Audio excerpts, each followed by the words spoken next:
What's up, everybody? Welcome back to the Fox Body Junkie YouTube channel. First and foremost, I want to say thank you for all the views on the last couple videos of doing the torque boxes and stuff like that. It's been awesome. Engagement has been great too. It's really helping the channel. A couple more subscribers along the way, so I appreciate you guys for that. So that being said, what we're working on now is I want to try to get the coilovers mounted. So there's a couple different ways that you can tackle this. Most people, they'll take a bar and run it from frame rail to frame rail with tabs off of it, and then you can mount your coilovers off of that bar. However, it makes it really tough to leave your spare tire well in place and also be able to run a factory gas tank. It's not impossible, but it does require a little bit more work. So that being said, I would like to keep my spare tire well for storage purposes. If I'm going to do drag and drives and stuff with this car, I'd like to be able to put suitcases, tools, etc back there. And I really like the behind bars race cars fuel tanks. So that being said, I know a lot of you guys probably have factory fuel tanks, XYZ. Maybe you don't want to go cutting into your car more than you have to. I'm working on a solution for that right now, and I'll go ahead and show you guys what I've come up with. All right, so behind me here, or in front of me I should say, is what I've come up with. So let me see if I can get in the shade a little bit here. Oh! All right, so these three pieces are what I've come up with here. This is actually a mount made by TRZ.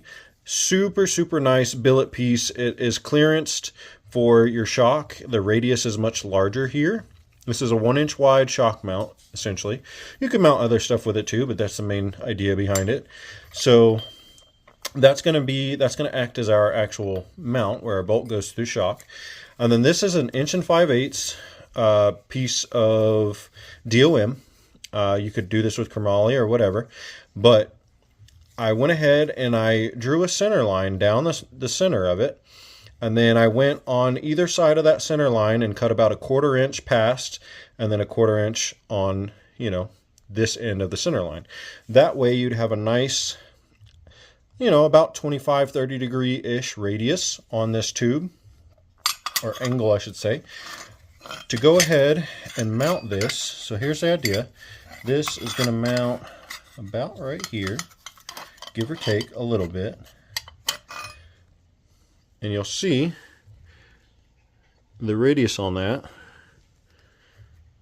So this is a 4-inch, actually it's 4 1/4 inch plate. It was a 6x6 plate that I bent at the 3.5 degree mark at a 90 degree angle. Tucks up on the frame rail very nicely. So what we're going to take here, we're going to put this mount, is designed to be mounted on an 1 5/8 tube. You see the radius is super nice. Super nice. And more or less, this is a very crude angle, but you guys can kind of get the idea here. So we're going to mount that, and this will be nice because depending on what shock mount brackets you have, they all fit a little bit different, but you can go ahead and move this back and forth to meet wherever your shock mount is gonna, or wherever your shock's gonna line up best. So let me show you where we're gonna put this. All right, so we're under the car here. The plan is to put it on the frame rail. You can see it tucks on the bottom side of the frame rail very nicely, but where it's currently at is not going to work. You can see here where our shock mount is. See if I can zoom out.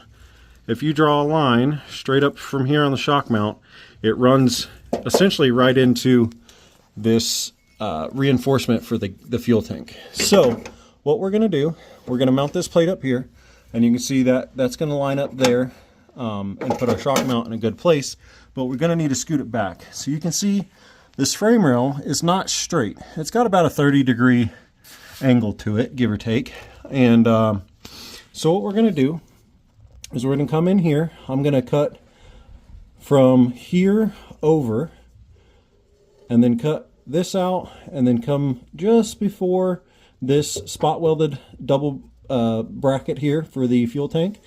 That way we can keep our factory fuel tank mount, and then I'll come up and go back over towards the frame rail. That will take all of this out of here, and then our shock body will fit right through there, and I think it should work out pretty good. So That being said, I've kind of half shown you the rear end. I suppose I should show you the rest of it here and what we're working with.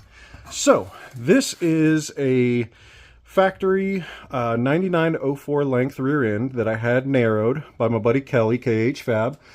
He did the narrowing for me. He did the merillat axle brackets, the shock mount brackets, welded the tubes up, and there's also another bracket on the front that I'll have to show you guys. Did an excellent job with everything. Could not be more happy about it. You can see the quality of his work speaks for itself. So super happy with that. And this is actually our anti-roll bar down here. It doesn't mount like a traditional one up there. It's an axle mounted anti-roll bar. So let me show you the other brace in the front. So here is the other brace in the front that ties the center pumpkin to the axle tubes to keep it from flexing and all of that. Now, that being said, with the angle of this anti-roll bar, if you look straight up there, it's very tight. Now don't mind too much these fancy upper control arms I've got on here. They're more or less just to put everything in the factory position, give or take. That way I'm not guessing where everything needs to line up. So we'll get a set of double adjustable upper control arms, but what I'm going to probably do for the end links on the anti-roll bar is I'll probably get with Kelly and have him bend me up another tube that runs from this tube right here, and it'll do the same kind of angle this does. It'll be about 1.25 inch tube. It'll angle out. There's a better angle. It'll angle out here, come right here underneath the control arm mount, so there's no interference. Come about underneath the control arm mount and come straight back and mount flush on the frame rail here. And then I'll be able to take, from there, I'll be able to take my, I've got another mount or tabs that I can weld onto that, and then I can run my rod ends down to my anti-roll bar. You can mount them, you can run the, hop under here real quick, show you guys. So you can run the anti-roll bar end links straight up, but the problem that I foresee that having is, one, disconnecting the anti-roll bar links is going to be a pain in the butt to tie them up and get them out of the way. Especially for drag and drives, it's not a great idea to leave your anti-roll bar on for stuff like that. So one, that's going to make that really difficult. Two, it's going to be incredibly tight up against the control arm. I don't think that it would rub, but it's a little too close for comfort.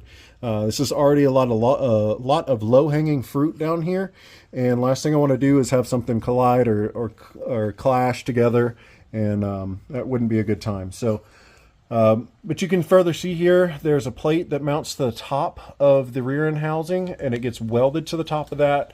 These bracing all get welded together, and then there's a through bolt to make sure nothing moves when you do all that. But then you've got bracing that goes right there. So this is, I mean, really, really stout stuff. This is the merillat lower control arms here as well. The plan for right now is to powder coat everything the same color. This is this shredded black by Prismatic Powders. So we're gonna go ahead and probably powder coat the rear end housing the same color. If I didn't touch on it before, this rear end has been narrowed to a fox body length, so I can tuck the wheels in a little bit further, get a little bit more dish on everything, and everything's happy. So without blabbing my lips any further, you guys can see how all this looks. Super duper happy with all that. We are going to go ahead and start cutting away on this area here, and let me show you where we're going to do some cutting on this side as well. So I'm going to have to drop the rear end down to kind of get better access to all of this, as it's hard just to show you with my phone here. But essentially what we're going to do is go over here and do the same kind of deal. So we're going to cut pretty much all of this mount out for the most part, as the fuel tank strap is right here. But I think if I just cut all of that out, I can end up welding this straight to the spare tire well area, and I'll have all of this room over here to get the shock body in there. So that is what we're going to start working on now. Going to go ahead and start cutting on that, and I'll show you guys what it looks like when I'm done. All right, so you're looking at the driver's side frame rail. Went ahead and got that bracket out of there. Not too bad. There was 2 spot welds up at the top right here. There was 2 over here on the side. Went ahead and just took a Sawzall blade and just cut down the edge of the frame rail here, and then took my belt sander, did the top 2, kind of bent it out of the way, and let me show you how I cut this. So for this part, the way that it comes off of the, it doesn't really touch the spare tire hoop here. And I'm kind of up in the air if I want to build like a little, I don't know, a little piece of sheet metal and just kind of tack weld it to there just to give it a little bit more strength. I don't think it's going to go anywhere. This thing has a bunch of spot welds all the way around it, but we'll see. So a little undecided on that. Just kind of finished it off though, so no sharp edges or anything. You can go ahead and, you know, touch it without hurting yourself. So the passenger side frame rail over here did the same thing. You can see how we got the bracket. You can still mount a, you know, a fuel filter or something over here with the 2 nutserts that are in there from factory. So we have tons more clearance over here on the shock area. So we should be able to get that coilover in there, no issues. So right now I'm going to start fitting up the brackets and see how those fit. All right, y'all. I love it when a plan comes together. We got our brackets pretty much figured out. Might have to do a little bit of clearancing here or there once I get the springs put on it, but everything's looking promising. So I'm going to jump into here, show you guys what I got, and I think you're going to like it. All right, so coilover shocks are on. Obviously, I don't have a spring on here yet. This is just for proof of concept to make sure everything's going to work. If you can see, the shock bodies are tilted forward ever so slightly, which will be just fine. We did that to just get a little bit more clearance and make sure both sides matched. If you can see here, you can see how our bracket turned out. We've got the same spot on both sides, basically where that threaded hole is, essentially to the end of that, and about halfway into our hole in the frame rail, the factory one up here. So this is a 4 1/4 inch plate is what I trimmed this down to. A little bit more than 4 because I made that tube 4 inches long so I can have material on the outsides to weld everything up and everything's nice and clean. But yeah, I might have to trim a little bit more out of here. I can pretty much go to the edge of that first hole that you see there. I can take about that much more material off of it before I run into the this little spot welded bracket that's in here. I think that'll get me probably just enough clearance to make sure I don't hit anything on the spring. But man, this looks promising. Everything looks like how it should. I mean, they look straight left to right. You know, like I said, they've got a little bit of tilt forward, nothing bad. But so that's going to be the passenger side there. Plan is to go ahead and we're going to weld it. Obviously, we're going to take this bracket back off. I'm going to make some plates to go on the inside of that tube there to just close everything off. And then I'm debating if I want to make little circles here and plate it, and then grind it down flush. That way this is all flush, or if I should just leave it. I think, I don't know, I'll make up my mind on that and let you guys know what I decide. But here is the driver's side. It is much, much closer clearance wise.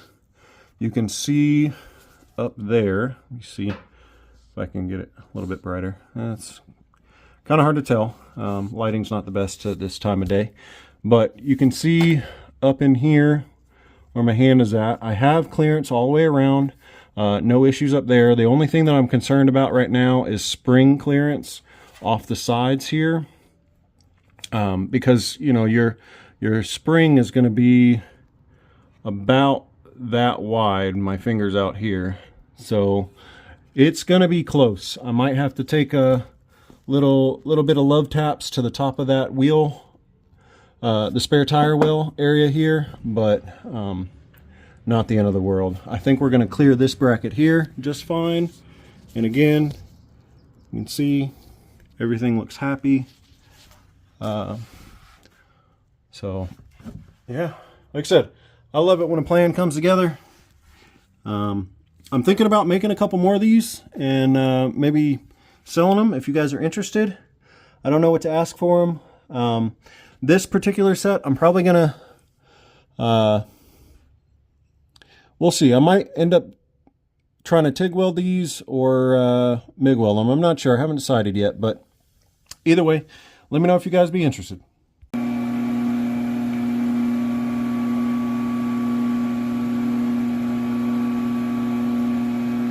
Alright, so last you guys saw those rear coilover mount brackets.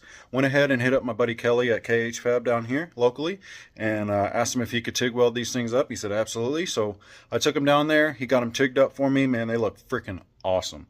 So, and then after that, I needed to start tackling the anti-roll bar mounts. This particular car has a housing mounted anti-roll bar. It does not have one that goes from frame rail to frame rail like a traditional Mustang anti-roll bar. So I had to figure out some mounts. Now I'll go over what I made because it took me a little while to figure out what I wanted to do. But I've got everything made here. I've got the passenger side done and I've got the driver's side bracket made. So let me flip this camera around, show you guys the coilover brackets and the anti-roll bar bracket. All right, so first things first, we'll touch on these coilover brackets because like I said, I think they turned out freaking sick. So this is the driver's side. Went ahead and I boxed it in like I told you guys I was going to go ahead and do. And then had Kelly weld them up, and like I said, they turned out freaking awesome. So one thing that it was going to be a pain in the butt to get to was going to be putting this nut on the backside. As you guys could see, it's really tight up there already, and I didn't really want to mess with it. So he offered to weld the nut on there too, and I said, hell yeah, that'll make my life easier. So really happy with how these came out. Honestly, I've been thinking about maybe making a couple more sets. There's one other company that makes something similar, but not quite.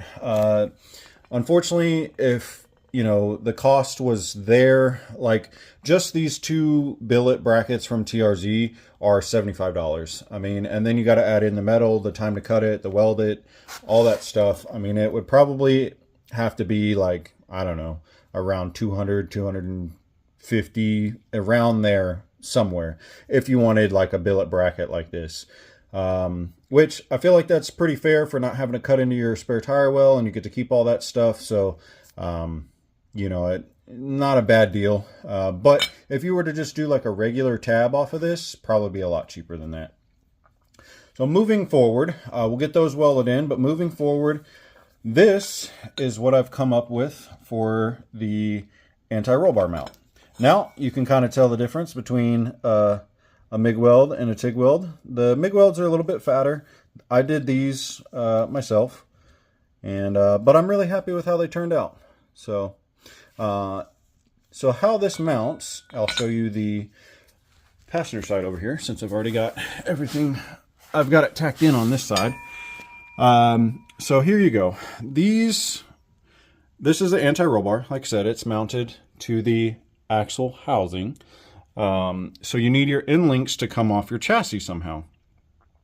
So if you look straight up and down, you can see where that end link is going to end up here.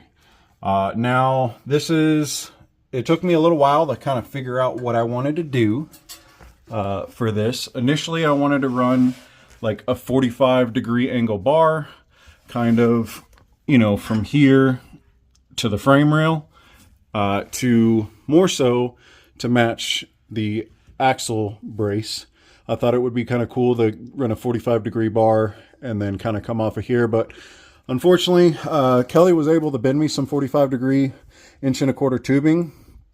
However, just kind of due to where this angle's up and it comes in and out, it just wasn't going to work. The bend radius kind of wasn't tight enough, unfortunately.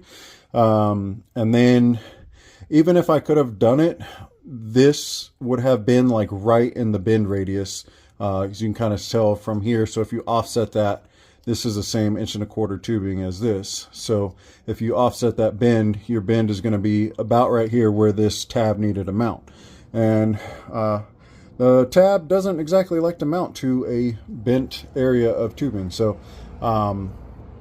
again, went ahead and so what I did, like I said, it took me a little while to figure out what I wanted to do, but eventually I just kind of was like, well, I guess straight tube and some tabs it is, because you may be asking, why don't you just mount it to the anti-roll bar all the way up there? Well, if you see, we'll look directly up at this, that anti-roll bar would run right into that control arm.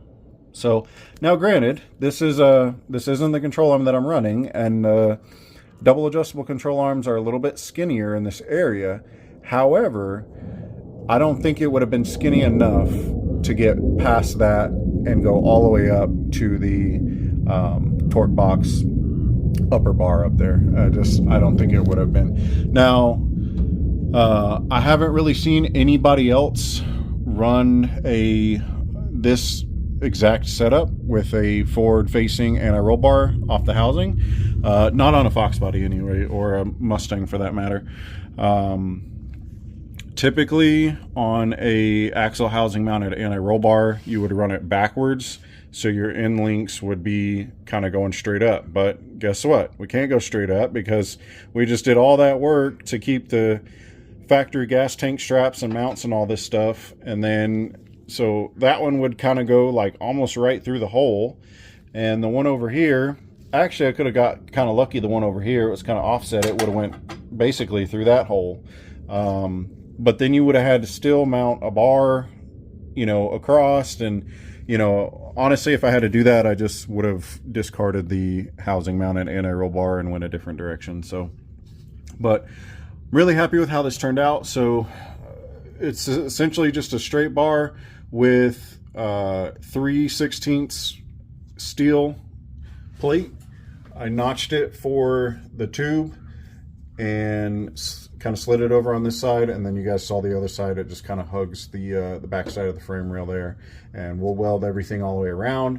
And I haven't decided if I'm going to weld the section of tube right here to the chassis. I think it would probably make it stronger, but I'm trying to think future wise as well. If I ever wanted to take these off and change this setup, then that would make my life a little bit harder, trying to cut that off and clean up that frame rail. But that's where we're at. So yeah, it took me a little bit of time to figure out what I want to do, but you can see that lines up pretty good.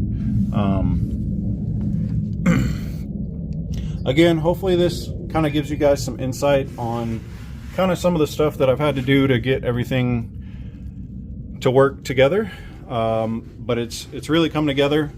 As you can see, the diff cover is touching the spare tire well, so we're gonna have to clearance that a little bit for sure, with probably a BFH. So, but really happy with how everything turned out, and could not be happier with all of this stuff. So I did not weigh these, but I did weigh these, and this is only 1 pound. So 2 pounds for the anti-roll bar brackets, and I would say these are probably a little bit heavier, maybe £1.5 pounds or 2 pounds total. So looking at maybe 4 pounds between that. Now I don't know what a bar with the 2 tabs and all that stuff would have weighed, but I can say it's probably pretty comparable. So happy with that. And now I just got to go ahead, get this other anti-roll bar bracket tacked in place. I'm not going to fully weld everything out because I'm still got to drop this rear end back down, get everything powder coated. When I drop that back down, I'll go ahead and weld everything out. Same thing with the shock mount brackets. I'll go ahead and get those tacked in place, and then we'll weld everything out once the rear end comes out of here again, because it'll be a whole lot easier. So that being said, thank you guys for watching. We'll go ahead and get these tacked in. I'll show you what they look like, and that'll probably be the end of this video. All right, so I had some UPR anti-roll bar end links laying around. Went ahead and got those adjusted out to the same size on both, so I know that everything is centered. Put a level finder on the bottom of the anti-roll bar, made sure they were set at 0. And this is essentially, you know, kind of where I want my ride height to be at. I've got right at like between 1.25 inches and 1.5 inches shaft of of shaft showing on the shock, and everything looks good. So really happy with that. Went ahead and cycled everything, made sure nothing's gonna collide or clash with anything. Everything looks good, so really happy with all of that. Now moving forward, we got the shock mount brackets set back up in place. I've got plenty of room on the spring here. I was thinking that I was maybe gonna have to trim a little bit more over here, but we've got plenty of room on there. These springs may be a little bit more narrow than a normal spring, so it might be a hair tighter. I might take a little bit, but not much. And worst case scenario, we'll just order a set of Ibach springs at the same spring rate, and everything will be kosher. These are just kind of test springs. They are not going to be the final deals. These are nowhere near close to what we need, but they'll give us the right diameter to set all of this stuff up. So got everything lined out where it's supposed to be. Welding the nut on the back side was definitely the move to get that bolt in and out of there super easily, and everything's accessible. The adjustment on the top is accessible. All this is good down here. I'm probably going to run the shocks in just this normal orientation. You can run them upside down if you choose. Due to clearances and all that stuff, I think this is going to work out better for me. So you can see over here, I've got some gap between the spare tire well and the spring. It is tight, but it does not hit. And when the rear end extends, the rear ends actually push forward ever so slightly, just kind of the way everything moves. So I'll actually get a little bit more clearance on that. Yeah, so very happy with all this. We're gonna go ahead and tack everything together now, and make sure none of this stuff moves. So again, like I said, the rear end's going to come back out of the car, and everything's got to get powder coated and all that, and we'll move forward. So again, super duper happy with these shock mount coilover brackets. That way I can keep my factory gas tank and the factory gas tank straps. I will be running an aftermarket behind bars race cars tank, but it goes in the factory position, so wanted to keep all of that. And really happy with how the housing mounted anti-roll bar ended up. So yeah, let's go ahead. I'll get these shock mount brackets cleaned up, all the paint around here, get them tacked in place, and we'll close out this video. Also, you'll notice how I trimmed it so it's flush, you know, that follows the contour of the frame rail here. And when we weld, it'll just be kind of like a nice smooth weld. It won't be, hopefully, too big and bulgy. So let's get this things tacked on here. All right, y'all. Went ahead, got the shock mount brackets welded and a little bit of the anti-roll bar mounts welded. I'm going to go ahead and pull everything apart at a later date, and then when I do that, I'll go ahead and get all of the more difficult to reach areas. It'll be a lot easier and the welds will turn out better in the long run. So go ahead, flip this camera around, show you guys what they look like. So again, wanted to wrap this bracket on the underside of the frame rail just to give it a little bit more strength, and happy that I did. Now on this particular car, what I ended up doing was there's two holes similar to this but a lot bigger. There's one about right here and one about right here. This bracket ended up being like almost dead center in the both of them.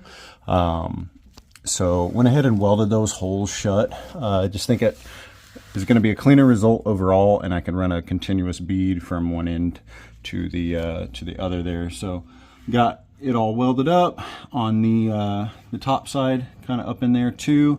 Again, we have plenty of clearance on the spring. Let me zoom this out a little bit here. There you go. Clearance on the spring. This is not the spring that we're going to be running again. This is just kind of a mock-up deal, but it does the job. Here's the other side. Got that all done. And then pretty happy with how they turned out. Again, got the holes filled on the frame rail. That way it just cleans it up a little bit more and have a more finished look. And then we got the brackets welded up here on the frame rail, and threw another tack on the inside up there where that bracket lands. So really happy with how all of this turned out. I'm pretty thrilled to have this kind of setup. It's definitely different than what most people run. But yeah, so shocks ended up being like within, I don't know, like not even half a degree of each other upright. So really happy with how all that turned out. And if you look at it from the back, they are straight with the brackets in front of them.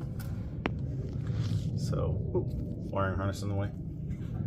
So, yeah, pretty stoked how all this turned out. So, if you guys could drop a like on this video and comment, share it, do all that cool stuff. Trying to grow the channel a little bit more. I really appreciate all the other views on the past videos doing the torque boxes and stuff like that. It's been awesome. But we're just trying to grow. So if you guys could go ahead, if you're not subscribed, consider subscribing. And if you don't want to, let me know why in the comments. You don't have to. But if it's something I can fix, I'll definitely try. So that being said, we are going to end up tying in the subframe connectors to the torque boxes. Went ahead and just bought a set of Team Z subframe connectors. Reason being, they're pretty nice. I do kind of wish that they didn't come powder coated for future reasons. Let's just say they'll be getting tied into the cage. So, and one other thing that I don't care for about them is they just left it open. They could have capped that tube off. Just would have made it look a lot nicer in my opinion, but they seem to fit pretty well. I put them on another car, just kind of mocked them up really quick, and they seem to fit really nice. Reason we're going to go ahead and take these off is these are a square tube subframe connector, which there's nothing wrong with a square tube subframe connector. But what we're going to do is I'm actually going to go ahead, I'm going to update the cage from an 850 to a 750. And I've been talking to a local chassis shop, KH Fab, and what we're going to do is we're going to run bars from the 6x6 plate where the main hoop goes into straight over to the subframe connector, and it's going to be a lot easier to do that with a round tube subframe connector like the Team Z. So, and then that'll kind of create like our floor structure for the 750 cage. So we'll run bars from there, get the #1 bar and all that stuff installed, and get the transmission cross member bar and all that stuff. So plenty of work left to do here on the bottom of the car. I wanted to kind of start getting into paint and body work on the underside and get that all painted, but with everything that I've got to do with the cage and all that, just welding all that stuff, I figure it's probably not the best idea. So I'm gonna leave it pretty much raw until everything's finalized, and then I'll blow it back apart, paint the bottom of the car, and then reassemble it, get everything powder coated. So it's gonna take a little bit longer, but I think this car is worth it to just take a step back, take a breather, and go ahead and get everything done. Now, that's not to say that it's gonna take me a long time. I'm still gonna try to get it done within, ideally I'd like to have the floor painted, the cage updated, and the cage repainted, hopefully the next 2 to 3 months. I mean, I know that's kind of a long time, but I'm a one-man show around here, and I gotta work. So I don't do this all the time. So, but like I said, appreciate you guys watching. I know this is probably a long one. If you're still around, thank you. You're a real one, and I appreciate you guys. So we'll see you in the next one.